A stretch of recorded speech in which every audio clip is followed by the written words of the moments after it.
I never say no to any project. I just say, okay, this is a new, challenge. I don't know nothing about it, but I'll just try.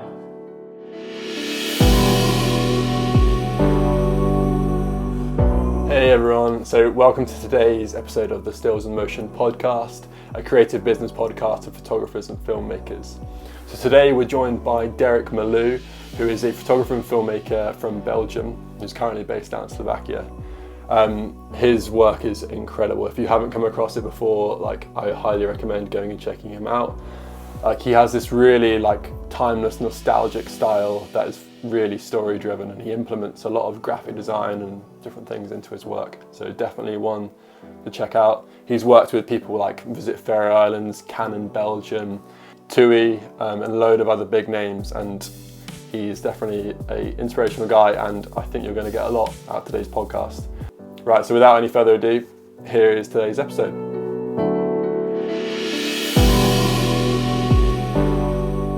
Cool, Derek, thanks so much for coming on the podcast. I feel like I've been following you on sort of social media for a little while now, and we've been chatting back and forth, but it's great to finally have a chance to properly chat with you and ask you a bit about, kind of photography and filmmaking and your business. Thank you so much for having me. It's such an honor to be the first one. Yeah, I know. I was compiling the list and I was like, I've got to get Derek on. So that's cool. Yeah. And you got back to me, so I was like, yeah, we'll get on and do it. But for those who don't really know who you are, would be great to have a bit of an introduction, and if you can kind of tell the listeners who you are, where you're from, and kind of where your sort of passions lie in photography and filmmaking. Yeah.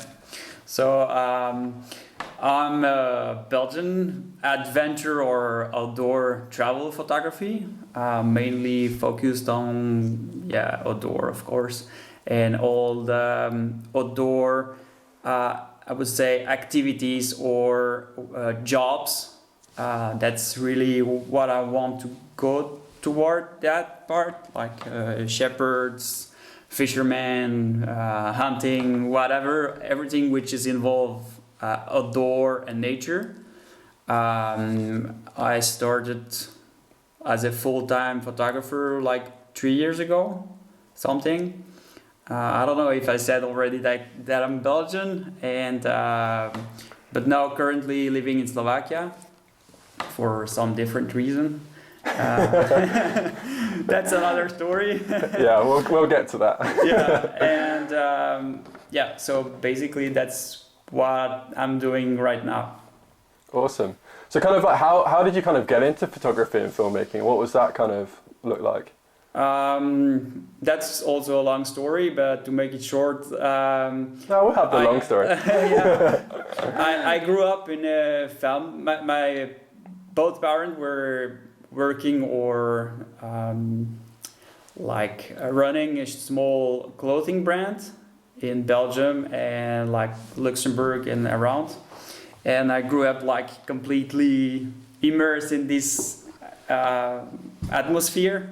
So I started working, I don't know, around the age of 15 or something with my parents directly, never went to university or whatever, and just getting slowly going every time to the photo shooting and getting more into that aspect of the business, all the marketing and creative aspect.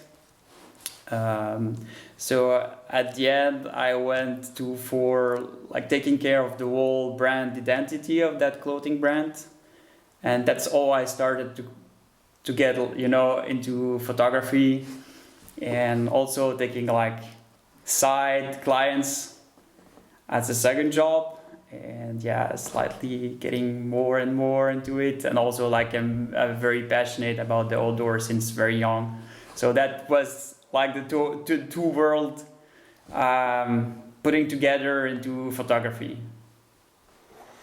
Yeah, that's cool. Yeah, because I've from seeing from your work, you can clearly see you're super inspired by the outdoors and outdoor life. And I think the piece that kind of sticks out to me is that film you made in the Faroe Islands. Yeah. about sort of living an alternative life outdoors, and I think that's I remember watching that film and be like, wow, like you've created something really special. And it's like, it's, I think something we're all like kind of thinking, I'm realizing like, oh yeah, you know, like outdoor life is so important. It's kind of an alternative to the city life that everyone's kind of moving towards. But yeah, I would love to kind of like ask you a bit about that film and kind of like the motivations behind it and kind of how you sort of put that together.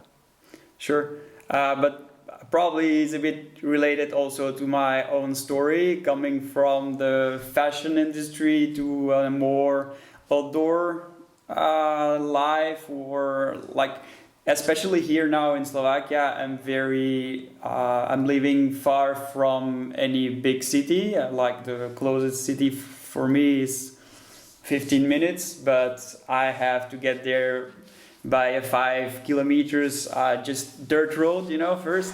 So it's very different from my past life, who was like more into fashion and going all the time in towns for the shops, and I like kind of hectic, and now it's more connection with nature. And definitely, like, I went for the first time in the Faroe Island in 2018, I guess. Yeah, I went there with another photographer from Belgium, and I just, wow, I was blown away by this place. It's just incredible, so beautiful, and like you have the modern, the modern side of the Scandinavian countries, and then this very rude and natural environment around, and that just popped into my head. Okay, I'm just gonna make a movie about this, because this is really the life I can relate to and I love. So that was the first idea. I mean, you kind of have this like timeless, like nostalgic style, but I do feel like it does seem to flex and adapt depending on like what projects you're working on. But I would love to hear a bit more about that. Like, how do you kind of tweak your style depending on what you're doing, and what's kind of like your thought process behind deciding how things might look, or like how you might tell a certain story? So first of all, I think like I was also guilty for doing, like, I guess every Instagrammer does, like trying to just edit my image the same way, so they just look nice and have the same consistent feel on my feed. But after some times, I just realized that that's what was not the way I wanted to show, like to edit my image. When I look back at image I took 10 years ago, and just looking at how I edit, back at that time it was like full clarity and a lot of vignette and like a lot of contrast. And I just said, okay, no, I don't want my image or photo to be like that in 10 years. They just look horrible. And I'm not proud at all of what I did at that time, but I guess I'm not the only one. So I slightly started to think about how does an image like stay in the time and get like this timeless look. So I just I search a lot for all the the famous photographer that we are looking now from the 90s, and I just realized that you cannot push too much, like editing. It should be always natural. And I think you all also have that same, I love your image because they don't are super much edited, or I don't know, they just feel natural. Yeah. So and I just see it as mostly I will edit my image for each place that I go or each trip that I make. I just make a feel for that trip, and not the same for every place or any destination that I will go. So I mostly see it as a, yeah, I try to, especially now, like also on my Instagram or whatever project I do, I look it as if I was working for a magazine, like I hand magazine, and just, okay, oh, does this will tell the story? What emotion do I want to like transmit? And I start from there, and yeah, I guess now I still have that consistent feel, but I edit like for each project differently. And also like, okay, this color are going to be like the main color for that batch of photo, and then just like, yeah, that's now my, but it's changing every day. Yeah. No, that's awesome. It's good like to hear like, that's how you do it. Because I think some of the best photographers that I look up to, like yourself included, you can see that there is like this core style or core aesthetic, and then they kind of move slightly in either direction just to tweak it for whatever the client is or the project or the location or. Exactly. I mean, you will not edit the same way a trip in the Faroe Island than you'll do in Thailand. I mean, the colors are completely different, and the feel is completely different. The vibes, like, you cannot like put all the same. Also, like, you have like 5 years ago or 3 years ago, I don't know, was the fashion of the very bluish, desaturate image on Instagram. But I mean, like, if you go to Thailand and do the same style, you don't get the vibe of Thailand with those kind of image, Yeah, absolutely. So I think the other thing that really sticks out to me in your work, Derek, is like story and how it's like how you implement it into like everything. Like even if it's just like one single image, I always feel like it does encapsulate a story really well. And particularly for some of your client work, like I'm thinking about the kind of like the Tekavas film that you made, like the Western sort of like cowboy inspired like film. Like you really tell that story in a way that fits so well with that brand. And I kind of wanted to like ask, like, how do you go about that process of trying to carve a story for a brand like that? That's a hard question. Yeah, I don't know, but first of all, probably I'll just think before getting to the photo shoot or whatever you call it, which vibes or mood or story I want to tell, and also working like kind of in advance of what colors I want to show.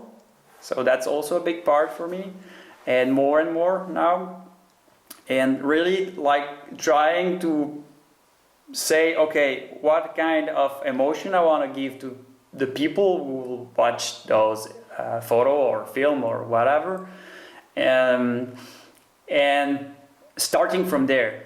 So that's the first step. And I guess once I'm on location, it doesn't cross so much my mind, because you are in the rush and you just have to capture as much as you can.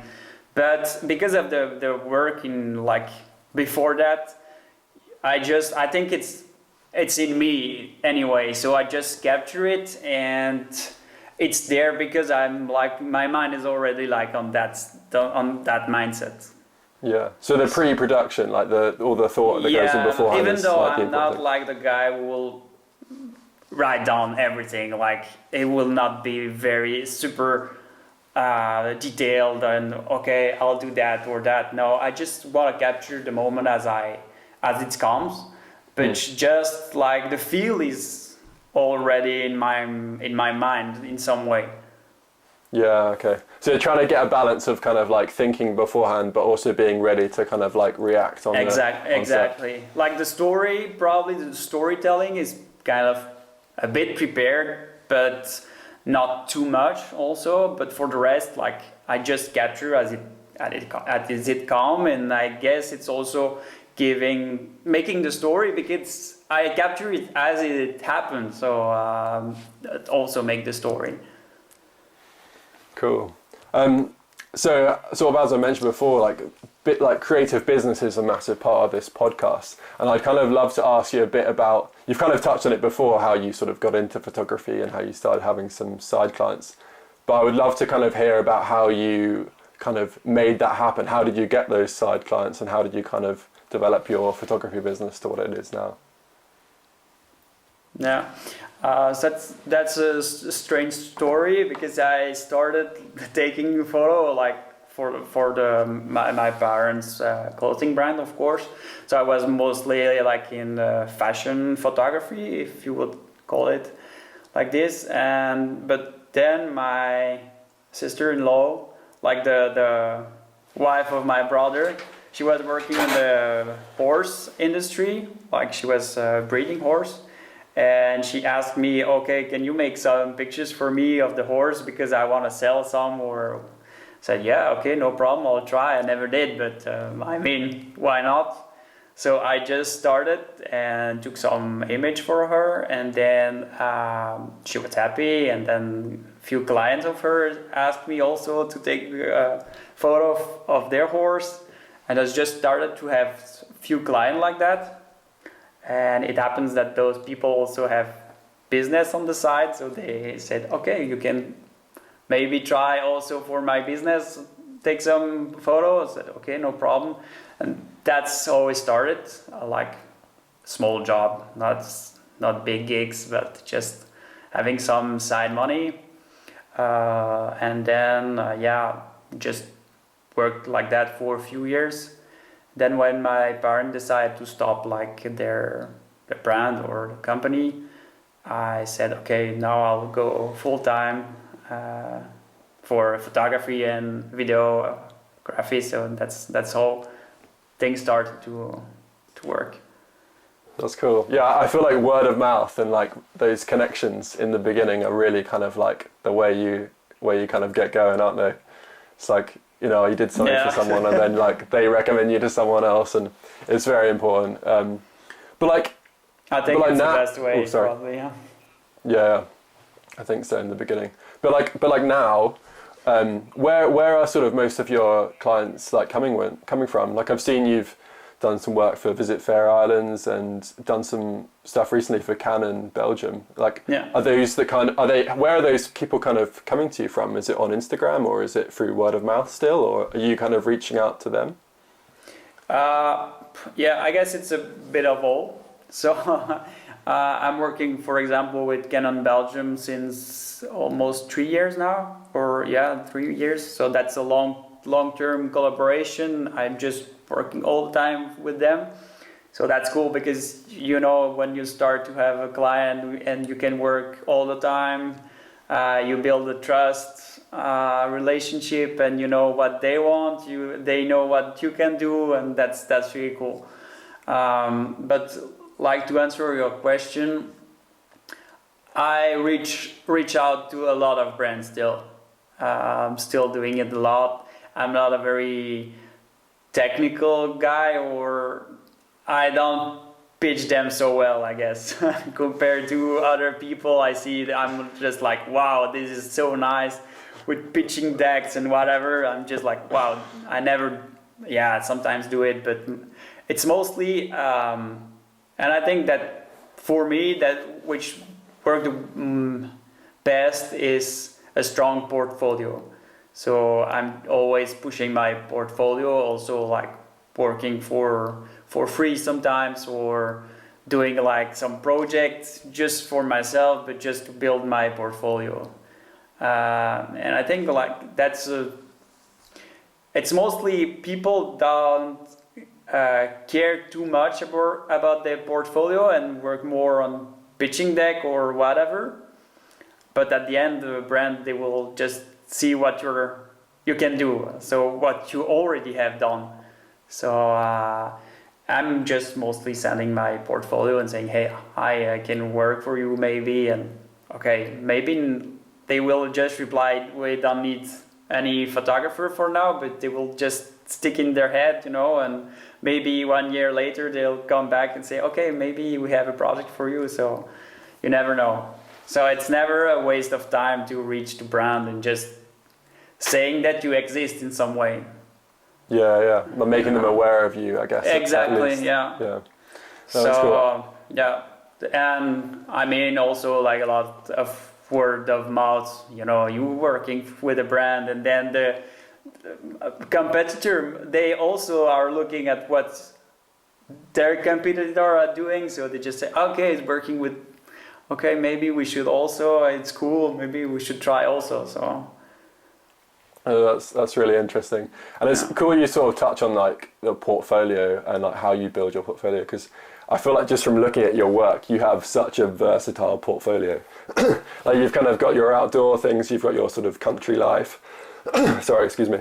no problem. And then you've also kind of done weddings and fashion and like recently food photography. And then I was like, it's interesting because like sometimes you listen to people and they're like, oh, you really need to find your niche. You need to like nail down and go down one route. But I feel like in the beginning, it's probably quite important to have a wide variety of things that you do, so you can kind of make that jump to full-time photography. Would you say that's fair? And like, what was your kind of motivation behind having a sort of wider portfolio? Yeah, I think as you said, having a wide portfolio, or first you are learning so much by doing a lot of different stuff. So not only about photography, but also business. I mean, you have more client because you can make more thing than someone else. And I think it's really important to find your niche, but at the same time, finding your niche take time. So, and by doing a lot of different photography, you just start to know and feel what you prefer or what you are better at. So, I mean, my advice would be to do as much as you can and just narrow it down after a time, because you will see what you're best for or what you like also. And yeah, so that's the, I never say no to any project. I just say, okay, this is a new, challenge. I don't know nothing about it, but I'll just try. Yeah. And while doing it, you will learn a lot of things also that will help for your other. I mean, if I do, like you said, food photography, I still learn a lot of things about outdoor photography, because I don't know, just you know better your camera, your setting, whatever, lighting. Yeah. That's for sure. I guess you sort of develop those like transferable skills that you could easily just apply to something else, like exactly. that use of light or whatever, composition or something. Yeah. Yeah, no, that's really cool. And I had a little look through your because you did the work for your sister, right? She was doing exactly, she's doing a food book. Yeah. I had a little look, and I watched the promo film you made for her book. That's what, it's so great. Like, it's just, you can tell it's like classically you, but it's just something completely different. Thank you, man. That's cool what you said. That's cool. Yeah. But yeah, so I guess kind of like just on the vein of like creative business and stuff, like what have you kind of struggled with most and found like most challenging, kind of like going into photography and filmmaking full time? Like what have you struggled with? I guess like everyone, finding new clients, that's like a difficult part, but I guess it's for every business is the same. Finding client is always difficult, but for me specifically for photography is like the pricing. That's so difficult because you never know what you have to price. Nobody will help you with that because they just don't want to share their price, or there's also so much difference between a professional and like a student that will ask maybe €100 or pound for like the day, and then you have someone will ask like 100 times that price, and you are just there saying, okay, but for me, what do I have to ask? Because it's very difficult to know at which point the brand will work with you, and also what you have to earn every month. So I guess that's the most difficult part for anyone starting in this business. I guess it's the same with you. And also the problem, if you are asking too little, then you'll have problem later if you're working with the same brand raising your price. But if you're asking directly too much, they will never work with you because you don't have a strong portfolio or you're just starting. So giving the right price is probably the hardest for anyone. Even for pro now, there's so many influencer or like fake photographer that are asking so little, and the brand, they just say, okay, I'm paying not so much and I have like a lot of visibility because this guy has, I don't know, 70k 100k followers, so and the price is not so high. And that's true, but then not all the time the content is very, I mean, good, or there's also like a lot of fake followers and whatever. So it's a nightmare to find your niche, or also like your pricing point where you have to stand.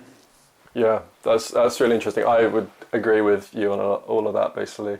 I think this idea that your following kind of dictates your value is something that has kind of come up in the last few years, and I think it does definitely like skew things a lot. And I like exactly. Yeah. You know, you see people out there. Some like favorite photographers. They've got maybe a couple of thousand followers or whatever. Yeah. But the work they're producing and the clients they have is so good.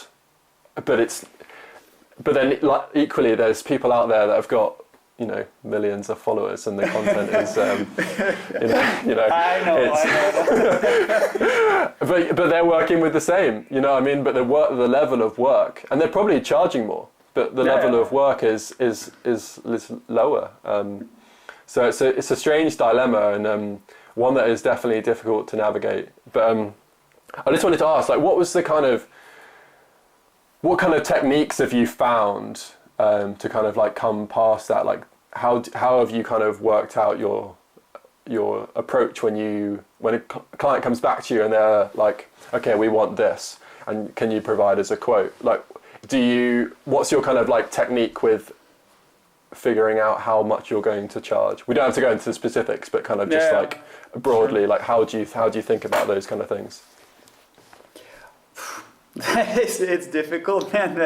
But yeah, no, I'm kind of charging per day already, so that makes more sense. But also by number of image that I will like deliver, or deliverable that I will just make during the trip or whatever. So yeah, I think now I see it more like the same way as a wedding, because a lot of people know that weddings are a lot of work. You are just delivering a lot of image, but I just say, okay, this is the way I work. I'll just charge that amount per day, and then I'll charge that per image or per minute of video or that's basically what I'm doing. So that's clear for everyone. Everyone got the same price, and of course you can like also discuss with the client if you are sending to, I don't know, like Thailand, maybe you don't want to have the same amount as if you are going in your hometown and you know it since like 10 years. Of course it's not the same. So, but basically I just have the same rates for everyone. It's very clear, and from there we can just discuss whatever. So. Yeah, no, that's really interesting. I think a lot of people starting out, you don't really think about this idea of charging for like per photo or per video. You sort of maybe just have this idea that you're going to work for a set amount of hours and you're just going to deliver whatever you've got. So I think it's important that people take the time to think about like image licensing and usage and all those kind of things, because that is such a big part of exactly of like income and like your work as well. So but yeah, because basically that's you have to be paid for your time, which is the, like for me, the daily rate, but then you have to be paid for all your gear and like computer, camera, also the time editing, and so that's basically for me the licensing is paying for all that. Yeah. So Okay. I see it like this way. I mean, Yeah. No, that's really good. Thanks, Derek. So I guess the one thing to talk about is like COVID and how this pandemic has affected your work. And like, I just wanted to ask you kind of like how it's kind of changed things for you and like how you've adapted to the kind of like current situation. Yeah. Like the first half of the year was pretty hard for me. Like, all my job got cancelled, like I guess for everyone.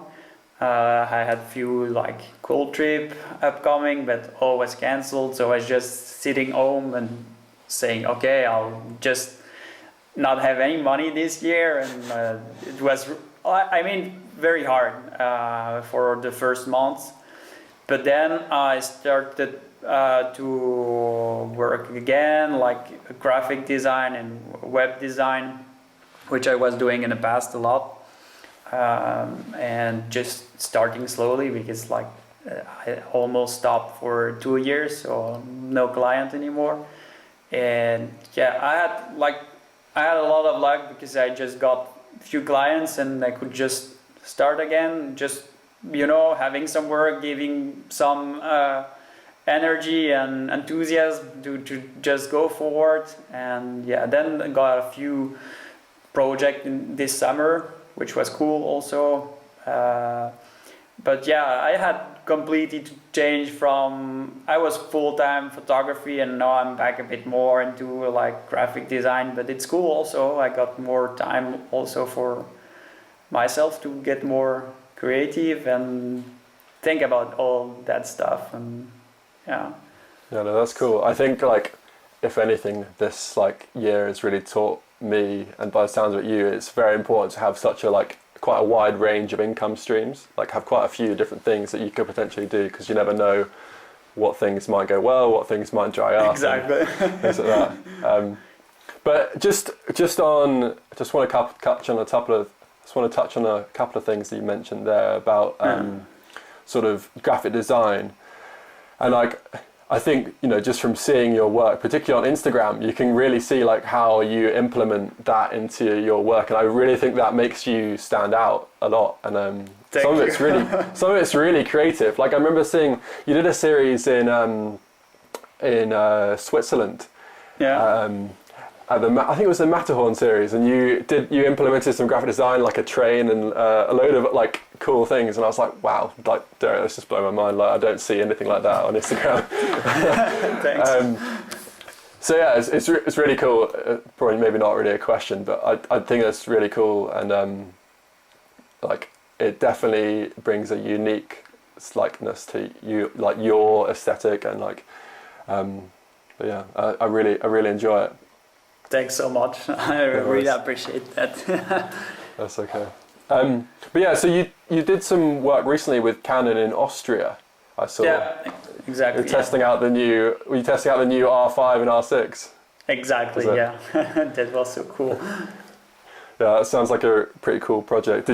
So was that one that they kind of approached you for, or was it something you pitched to them, or is it part of your kind of collaboration? Like, I'm working, as I said, a long-term collaboration with Canon Belgium, and I'll be like the ambassador for the R5 in Belgium.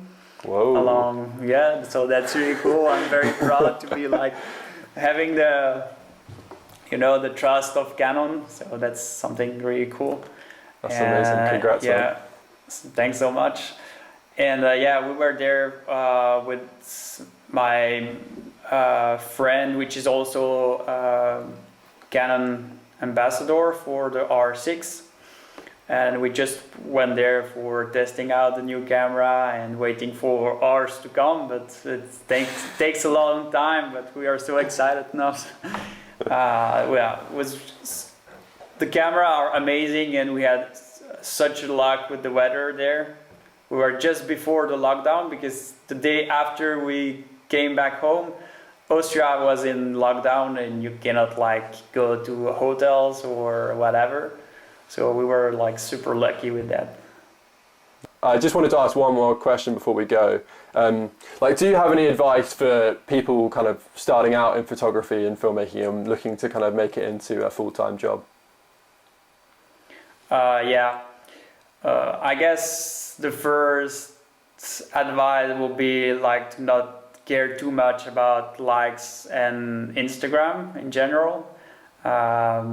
If you are doing it just for, like, if you get into photography just for Instagram or sharing your work there and getting likes, I guess you're not passionate enough.